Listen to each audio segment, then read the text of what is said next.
La France met un terme à l'opération anti-djihadiste Barkhane au Sahel publié le 10 novembre 2022 par Miadjo. Le président Macron profitera d'un discours à Toulon mercredi pour mettre un terme officiel à l'opération anti-djihadiste de 8 ans de la France au Sahel. L'opération Barkhane est inopérante depuis février, lorsque la France a annoncé son retrait militaire du Mali. Les dernières troupes françaises ont quitté leur base dans la ville malienne de Gao le 15 août. Selon l'Élysée, M. Macron veut préciser les nouvelles priorités qui régiront désormais les interventions militaires en Afrique. À son apogée, 5500 soldats français participaient à l'opération Barkhane, initialement lancée en 2013 pour endiguer l'avancée des insurgés djihadistes au Mali. Les autres pays du partenariat étaient le Niger, le Tchad, le Burkina Faso et la Mauritanie. Mais face à la propagation continue dans la région de groupes liés à Al-Qaïda et à l'État islamique, ainsi qu'à une liste croissante de victimes des troupes françaises,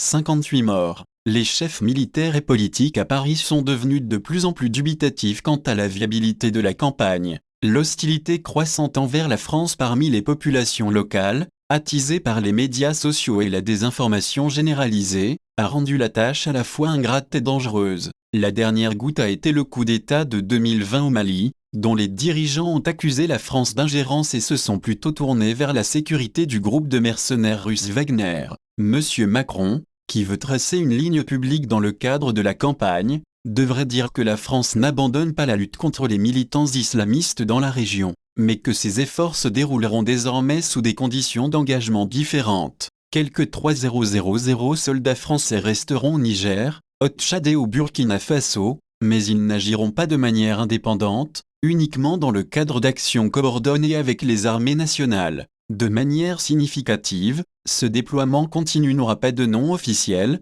indiquant qu'il ne s'agit plus d'une opération extérieure comme l'était Barkhane. Les analystes disent que la France n'avait d'autre choix que de reconnaître l'échec de Barkhane après que la junte au Mali a brusquement mis fin aux relations. L'objectif initial était d'arrêter la propagation du djihadisme au Sahel et de nouer un partenariat fort avec l'armée malienne, a déclaré Elie Tenenbaum, spécialiste de la défense à l'Institut français des relations internationales, IFRI. Aujourd'hui, ce partenariat stratégique est en lambeaux, alors que le djihadisme s'étend de plus en plus dans la région et s'enracine plus profondément dans la société. L'analyste régional pour l'Afrique de l'Ouest, Paul Mély, a déclaré que la crise sécuritaire au Sahel était grave et probablement en train de s'étendre. Les conditions dans le nord-est du Mali sont désormais très fragiles. Cela aggrave la menace sécuritaire pour le nord du Burkina et l'ouest du Niger. D'autres facteurs extérieurs ont également forcé à repenser Paris. La guerre en Ukraine a montré qu'il existe des priorités stratégiques aux portes de la France et que des ressources militaires limitées pourraient être mieux dirigées ailleurs que dans une guerre perdue en Afrique. Aussi,